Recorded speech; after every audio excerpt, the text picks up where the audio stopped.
একের পর এক ক্ষেপণাস্ত্র ছুটছে শত্রুর দিকে, ধ্বংস করছে লক্ষ্যবস্তু। স্থানীয় সময় সোমবার ইরানের রাষ্ট্রায়ত্ত মিডিয়ার প্রকাশিত ভিডিওতে এভাবেই ক্ষেপণাস্ত্র উৎক্ষেপণ দেখা যায়। ইরানের পররাষ্ট্র মন্ত্রণালয় জানিয়েছে, দেশের ক্ষেপণাস্ত্র সক্ষমতা শুধুই প্রতিরক্ষামূলক এবং আলোচনার বিষয় নয়। যদিও এ নিয়ে উদ্বিগ্ন ইসরায়েল। দেশটির প্রধান সেনা কর্মকর্তা ও প্রধানমন্ত্রী নেতানিয়াহু যুক্তরাষ্ট্রকে সতর্ক করেছেন, ইরানের মহড়াগুলোর আড়ালে সম্ভবত হামলার প্রস্তুতি হতে পারে। তবে এখনও কোনো হুমকির চিহ্ন দেখছে না মার্কিন গোয়েন্দারা।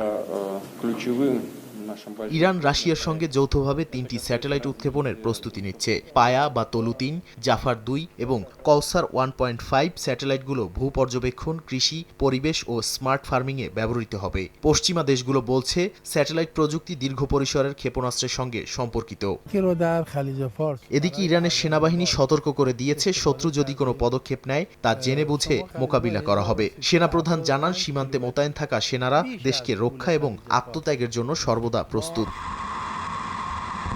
পশ্চিমা বিশ্লেষকদের দাবি, ইরান এখনও ফোর্দো পারমাণবিক স্থাপনা পুনর্গঠন করছে। মার্কিন রাষ্ট্রদূত মাইক হাকাবি জানিয়েছেন, ইরানের এই প্রচেষ্টা শুধুমাত্র ইসরায়েলের জন্য নয়, পুরো ইউরোপ ও যুক্তরাষ্ট্রের জন্য হুমকি।